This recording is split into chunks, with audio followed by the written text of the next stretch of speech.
Alors, Bastien Millot, bonjour. Bonjour. Vous vous êtes intéressé à l'actualité de Michel Field. Absolument, le Edmond Jean-Marc. Rostand de Jean-Marc Morandini. C'est un peu ça, oui. Quel hommage.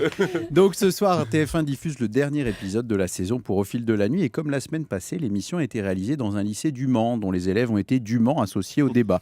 Dans votre émission, Michel, nul besoin d'être bon en rédaction pour exprimer ses réactions. Et même s'ils sont en classe de première ou de seconde, pour l'occasion, ils retournent tous en troisième partie de soirée. En 4 ans, votre émission littéraire a acquis ses lettres de noblesse. De prime abord, remplacer Poivre d'Arvor n'était pas une mince affaire. Mais après l'atterrissage forcé de Vol de nuit, vous avez su redécoller avec la manière. Les écrivains peuvent vous remercier, eux qui se retrouvent si souvent à la porte du poste. Bref, vous êtes un peu le pompier des gratte-papier.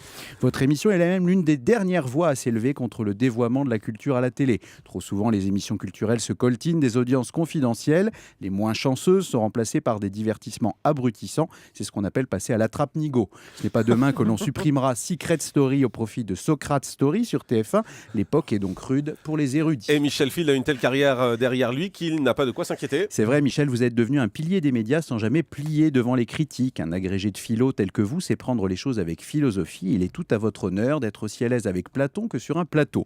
À l'image de votre jeunesse frondeuse, vous avez su faire valoir vos revendications sans avoir recours au faire-valoir. Vous avez ainsi, paraît-il, on en parlera, refusé l'offre de France 2 qui vous proposait de remplacer Elisabeth Chungui et son magazine Avant-Première qui, depuis son lancement, se prenait des ventes premières. Plutôt que d'y regarder des plumitifs écrivains fiers de leurs plumes, les téléspectateurs préféraient visiblement partir au plumard. Également homme de radio, vous ne lésinez jamais sur les ondes. Bref, Michel, cela fait 20 ans que les téléspectateurs et les auditeurs vous connaissent et on peut donc dire que vous avez réussi à les fidéliser. Merci beaucoup, Bastien Millot. Allez, on fait une pause.